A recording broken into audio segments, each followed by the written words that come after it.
Hello, welcome back to my channel. আপনারা আশা করি সবাই ভালো আছেন, আমিও ভালো আছি। গত 24 ঘন্টায় যদি এই জায়গাটাতে পুরো ক্রিপ্টোকারেন্সি মার্কেটের সিনারিও দেখা যায়, সেক্ষেত্রে বিটকয়েন কিন্তু 2% 3% ডাম্প করছে। ইথিরাম এই জায়গাটাতে কিন্তু আপনার মোটামুটি 5%-এর মতো ডাম্প করছে। সো অন্যান্য যে অলস কয়েনগুলো আছে এগুলো কিন্তু 6%, 7%, 8% করে ডাম্প করছে।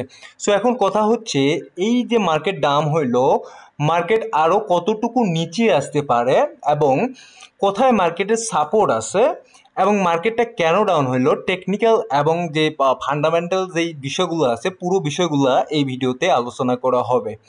সো প্রথম দিকে আমরা যদি বিটকয়েনের দিকে তাকাই, বিটকয়েন ঠিক আছে, গতকালকে বিটকয়েনের একটা আপনাদেরকে চার্ট শেয়ার করি এবং আমি বলি যে বিটকয়েন এই জায়গাটাতে কনসোলিডিং করতেছে এবং 4 ঘন্টা টাইম ফ্রেমে এই জায়গাটাতে কনসোলিডিং করতেছে এবং এই জায়গায় কিন্তু বিটকয়েনের যে চার্টটা আছে সেই চার্টটা কিন্তু বিয়ারিশ মনে হচ্ছে। গতকালকে আমি বলছিলাম প্রিভিয়াস ডে, হ্যাঁ। সো আমরা গত 24 ঘন্টায় আমরা অলরেডি দেখছি যে বিটকয়েন এখানে কিন্তু হিউজ পরিমাণে একটা ডাউনফল আসছে। সো এই বিটকয়েন এখন কতটুকু পর্যন্ত আসার পসিবিলিটি আছে বা কি ব্যাপার, সব এই বিষয়গুলো নিয়ে প্রথমেই আলোচনা করি, ঠিক আছে। এই জায়গাটাতে যদি আপনারা লক্ষ্য করেন, এর যে লটা আছে, বিটকয়েনের একটা ল আছে এই জায়গাটাতে। যদি 4 ঘন্টা টাইম ফ্রেমে আমরা দেখি, বিটকয়েনের একটা এই জায়গাটাতে ল আছে, সেটা হচ্ছে 1,11,000 বা 1,12,000 পর্যন্ত, ঠিক আছে। সো যদি এই জায়গাটা কোনো কারণে ব্রেক করে বা নিচের দিকে বিলো চলে আসে, সেক্ষেত্রে কিন্তু বিটকয়েন এখান থেকে 1,10,000 বা 1,09,000 আসার পসিবিলিটি আছে। বাট এখন যেই জায়গাটাতে মুভমেন্ট চলতেছে বিটকয়েন গত 4 ঘন্টা টাইম ফ্রেমে, এই জায়গায় কিছুটা হলেও পাম্প করছে, বাট এটাতে আমরা কনফার্মেশন না যে এটা এই জায়গাটাতে সাপোর্ট নিয়ে বিটকয়েন এখান থেকে উপরের দিকে যাবে, ঠিক আছে। সো যতক্ষণ পর্যন্ত আমরা কনফার্মেশন পাবো না যে বিটকয়েন এখান থেকে সাপোর্ট নিয়ে উপরের দিকে যাচ্ছে, ততক্ষণ পর্যন্ত কিন্তু আমরা বলতে পারবো না যে বিটকয়েনের সাপোর্ট এটাই, ঠিক আছে।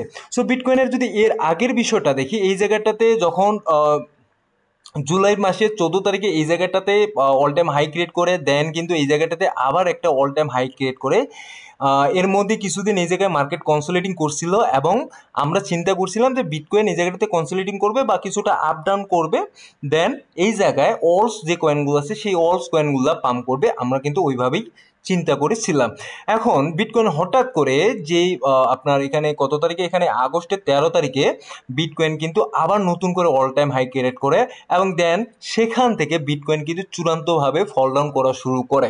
এবং এটা যদি আমি ফান্ডামেন্টাল দিক দিয়ে বা পরিস্থিতি, পুরো বিশ্বের যে এই মুহূর্তে পরিস্থিতি আছে সেই বিশ্বের পরিস্থিতির দিক দিয়ে বলি, এবং এই জায়গায় আপনার পিপিআই যে ডাটাটা আছে বা রেড কার্ড বিষয়গুলো নিয়ে আসে, আবার অনেক কিছু বিষয় এই জায়গায় আছে যেই বিষয়গুলোর উপর ডিপেন্ডস করে কিন্তু মার্কেট এই জায়গাটাতে অনেকটা ফল ডাউন করে। এবং টেকনিক্যাল যদি এই জায়গাটাতে বিষয়টা বলি, টেকনিক্যাল বিষয়টা হচ্ছে কি, দেখুন সবসময় এই জায়গাটাতে হোয়েলস যেটা চায় সেটা হচ্ছে তারা এই জায়গায় আপনার ডিসকাউন্ট প্রাইজে তারা কিন্তু বিটকয়েনকে কিনতে চায়, ঠিক আছে। সো তারা এই জায়গাটাতে কি করছে, মোটামুটি এই জায়গায় এই জায়গায় যখন হাই মার্কেট নিয়ে যায়, মার্কেট হাই নিয়ে গিয়ে এই জায়গায় কিন্তু ট্রাফে ফেলছে বড় বড় বা যারা আমাদের মতো রিটেল ট্রেডার আছে বা রিটেল ইনভেস্টর আছে, তাদেরকে এই জায়গায় ট্রাফে ফেলছে। ট্রাফে ফেলে কিন্তু মার্কেটকে অনেকটা নিচের দিকে নিয়ে আসে, যেটা আসাটাও স্বাভাবিক, কারণ এখানে ফেয়ার ভ্যালু গ্যাপ আছে এবং ওয়ার্ডার ব্লক আছে এবং এগুলা কাভারেজ করার জন্যই কিন্তু মার্কেট নিচের দিকে আসছে। সো আমরা এখন দেখব যে কতটুকু পর্যন্ত এই জায়গায় তাদের কাভারেজটা আসে এবং এই জায়গা থেকেই যদি কাভারেজ বা ওয়ার্ডার ব্লক যদি এই জায়গা থেকে কমপ্লিট করে উপরের দিকে যায়, সেক্ষেত্রে আমাদের জন্য বা পুরো ক্রিপ্টোকারেন্সি মার্কেটের জন্য কিন্তু এই মুহূর্তে খুবই খুবই একটা পজিটিভ নিউজ, ঠিক আছে। কারণ এখান থেকে তার যে লটা আছে সেই লটা ব্রেক করতেছে না, একটা এই জায়গায় হায়ার ল এখানে ক্রিয়েট করে আবার মার্কেট উপরের দিকে উঠতেছে, ঠিক আছে। এখন টোটাল থ্রির দিকে যদি তাকাই, এই জায়গায় টোটাল থ্রি, আমি 4 ঘন্টা টাইম ফ্রেমে আছি, 4 ঘন্টা টাইম ফ্রেমেও কিন্তু এটা তার প্রিভিয়াস যে ক্যান্ডেলগুলো ছিল প্রিভিয়াস ক্যান্ডেল থেকে এখনকার ক্যান্ডেলটা কিন্তু মোটামুটি কিছুটা ভালো পারফরমেন্স করতেছে, বাট এখন পর্যন্ত আমরা বলতে পারবো না যে এটাই আমাদেরকে কনফার্মেশন দিচ্ছে যে এটাই ইয়ে করবে, ঠিক আছে। তার যে হাইটা ছিল 1.1 ট্রিলিয়ন থেকে, এখানে যদি আমরা দেখি তারপরে যে একটা লোয়ার হাই ক্রিয়েট করছে, এখানে হচ্ছে আপনার 1.07 ট্রিলিয়ন। সো এই যে লোয়ার হাইটা ক্রিয়েট করছে, এটা যদি কোনো কারণে ব্রেক করে উপরের দিকে যায়, তাহলে আমরা কনফার্মেশন পাচ্ছি যে না, এটা অলরেডি চেঞ্জ অফ ক্যারেক্টার হয়ে গেছে বা বস আপনার ক্রিয়েট করছে যে এখান থেকে মার্কেটের যে ইয়েটা আছে আপনার ক্যারেক্টারটা আছে সেটা চেঞ্জ হয়ে যাচ্ছে এবং এখান থেকে মার্কেট উপরের দিকে যাচ্ছে, ঠিক আছে। তো এখন কথা হচ্ছে যে মার্কেটে আমরা কি করব এই মুহূর্তে, এবং এই মুহূর্তে কি আমরা এন্ট্রি নিব কিনা এই বিষয়গুলো নিয়ে আলোচনা করব। দেখুন, মার্কেটে এন্ট্রি নেওয়ার জন্য যদি আমরা একটু লক্ষ্য করি মার্কেটের দিকে, তাহলে বুঝতে পারবো যে মার্কেট কিন্তু এখনো যেহেতু আমাদেরকে কনফার্মেশন দিচ্ছে না বা দেয়নি, সেক্ষেত্রে আমরা আরেকটা দিন বা আরেকটা দুইটা দিন ওয়েট করব যে মার্কেট এখান থেকে কি করতেছে, দেন কিন্তু আমরা এই জায়গাটাতে এন্ট্রি নিতে পারবো। তবে এই জায়গাটাতে আমাদের কিছু কয়েন আছে, যেই কয়েনগুলা আমরা অলরেডি কিনছি অথবা কিনতে চাচ্ছি, সেই কয়েনগুলা নিয়ে একটু আলোচনা করব। অনেকে জিজ্ঞাসা করছেন যে কোন জোনে গেলে বা কতটুকু প্রাইস নিচে আসলে সেই কয়েনগুলো কেনা যায়, সেই কয়েনগুলো নিয়ে আলোচনা করব। সো কয়েকজনে এখানে বলছেন যে সোলানা কয়েনটার ব্যাপারে বলুন, যে সোলানা কয়েনটা কোন জায়গাটাতে আসলে আমরা এই জায়গাটাতে এন্ট্রি নিতে পারবো বা আমাদের এন্ট্রি নেওয়া উচিত হবে। দেখুন, সোলানা কয়েনের দিকে এই মুহূর্তে যদি তাকাই 4 ঘন্টা টাইম ফ্রেমে কিন্তু এটা মোটামুটি একটা ভালো জোনে চলতেছে, $183 এই মুহূর্তে আছে। বাট আমরা কিন্তু এই জায়গাটাতে এখন পর্যন্ত কনফার্মেশন পাই নাই, এবং এই জায়গাটাতে তার যে এই জায়গাটাতে একটা হাই আছে, এটা এখন পর্যন্ত ব্রেক করতে পারে নাই। বাট এই জায়গায় কথা হচ্ছে যে তাহলে যদি এইটা ব্রেক করে বা ব্রেক করে উপরের দিকে যায়, তারপরে আমরা কিনবো, এমন কিছু কিনা আমি বলবো যে না, এমন কোনো কিছু না। আপনারা যারা নিউ একেবারে নতুন করে এই জায়গাটাতে কিনতে চাচ্ছেন, তারা কিন্তু এই জায়গাটাতে পার্ট বাইং করতে পারেন, আদারওয়াইজ একসাথে ইনভেস্ট করার কখনো প্রয়োজন নেই। এবং যারা ডিসিএ এই জায়গাতে করতে চাচ্ছেন, তাদেরকে অবশ্যই কনফার্মেশন পেতে হবে, এই জায়গাটা পর্যন্ত আসতে হবে, 170 বা 173 এই জায়গাটা পর্যন্ত আসতে হবে। এই জায়গাটাতে দেখতে হবে যে এই জায়গায় আসলে আমরা কিন্তু এই জায়গাটাতে ডিসিএ করব বা এই জায়গাটাতে আমরা কেনার চেষ্টা করব। আদারওয়াইজ আমরা কিন্তু এই মুহূর্তে ডিসিএ বা নতুন করে, যেহেতু আমাদের কয়েন হোল্ড করা আছে, আবার নতুন করে কিনতে যাচ্ছি, এটা আমরা কিন্তু এই জায়গাটাতে করব না, ঠিক আছে। এখন এটা গেল সোলানার দিক দিয়ে, ঠিক আছে। সো এক ভাই জিজ্ঞাসা করছেন যে নিয়ার প্রোটোকল, এটার যদি নিয়ার প্রোটোকলের যে টাইমটা আছে আপনার বড় টাইম ফ্রেমটা দেখতে বলছেন উনি, যে বড় টাইম ফ্রেমে এটা আসলে কি করতেছে সেটা দেখতে বলছেন। বড় টাইম ফ্রেমে আমি ওয়ান ডে টাইম ফ্রেমে আসছি। ওয়ান ডে টাইম ফ্রেমে যদি দেখি, এই জায়গাটাতে কিছুটা বেজ একটা তৈরি করছে আপনার নেয়ার প্রোটোকল, ঠিক আছে।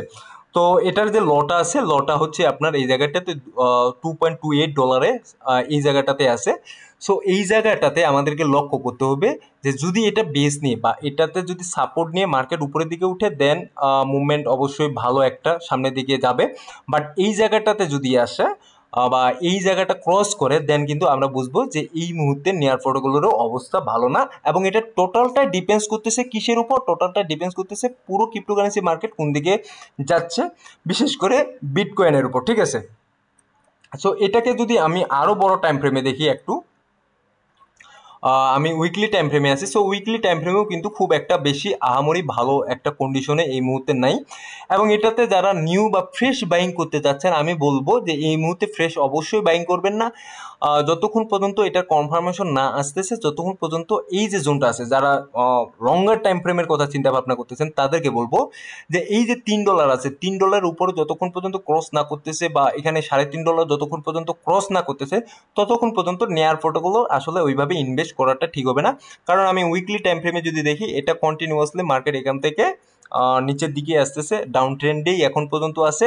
এবং এই যে কিছুদিন আগেও মার্কেটে ভালো একটা মুভমেন্ট ছিল, এই মুভমেন্টেও কিন্তু তার যে যে হাইটা ছিল, এর আগে হাই এখানে $3-3.5 কাছাকাছি, এটা কিন্তু ক্রস করতে পারে না, এটা কিন্তু ওভারকাম করতে পারে না। সো আমরা এই মুহূর্তে এই কয়েনটা কেনা থেকে বিরত থাকবো। আমাদের আগে কনফার্মেশন লাগবে যে এই হাইগুলা সে ক্রস করছে, ঠিক আছে। সো আরেকজন ভাই বলছেন যে ডট যে কয়েনটা আছে, ডট কয়েনটা নিয়ে একটু কথাবার্তা বলুন, ডট কয়েনটা কেমন হবে। সো ডট নিয়ে কথা বললি, ডটে যদি আপনারা কেউ ইনভেস্ট করতে চান এই মুহূর্তে, তবে আমি বলবো উইকলি টাইম ফ্রেমেই আছি, এইটারও সেম একটা কন্ডিশন। ডটে এই মুহূর্তে ইনভেস্ট আমরা যতক্ষণ পর্যন্ত এখানে $4 বা $4.5 কনফার্মেশন না পাচ্ছে, ততক্ষণ পর্যন্ত এই জায়গাটাতে আমরা ইনভেস্ট করব না।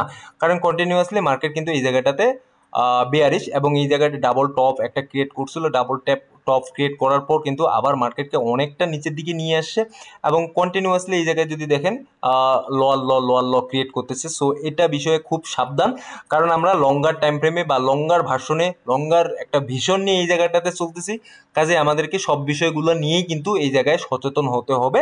যারা ট্রেডিং করেন তাদের বিষয়টা আলাদা, বাট যারা স্পটে হোল্ডিং করতে চাচ্ছেন তাদের বিষয়টা পুরোপুরি আলাদা। যখন আমরা লঙ্গার টাইম ফ্রেমে একটা কয়েনের দেখবো যে কয়েনটা উপরের দিকে যাচ্ছে, বা 1 উইকের টাইম ফ্রেমে বা 1 মান্থের টাইম ফ্রেমে যখন দেখবো যে কয়েনের মুভমেন্টটা ভালো আছে বা ক্যান্ডেলগুলো বুলিশ ক্যান্ডেল তৈরি করতেছে, দেন কিন্তু ওই সময়টাতে আমরা ওই জায়গাগুলোতে অ্যান্টি নিব। আদারওয়াইজ আমার মনে হয় না যে অ্যান্টি নেওয়াটা খুব বেশি ভালো যুক্তিসম্মত হবে। সো এই কয়েকটা নিয়ে কয়েন নিয়ে আলোচনা করলাম, এবং এই জায়গাটাতে মার্কেট যদি এই মুহূর্তে দেখি কিছুটা হলো এই জায়গায় পাম্প করছে 4 ঘন্টা টাইম ফ্রেমে অনেকটা। এটা 1,14,000-এর ঘরটাতে ছিল, এখন 1,16,000 ঘরে চলে আসে। সো এখানে 1-2 হাজার অলরেডি প্লাস হয়ে গেছে, বাট আমাদেরকে কনফার্মেশন পেতে হবে যে মার্কেট অ্যাকচুয়ালি এই জায়গাটা ব্রেক করতে পারতেছে কিনা, 1,18,000-এর জায়গাটা। ঠিক আছে, সো ধন্যবাদ সবাইকে, ভালো থাকবেন, সুস্থ থাকবেন, দেখা হবে নতুন কোনো ভিডিও নিয়ে আগামী দিনে।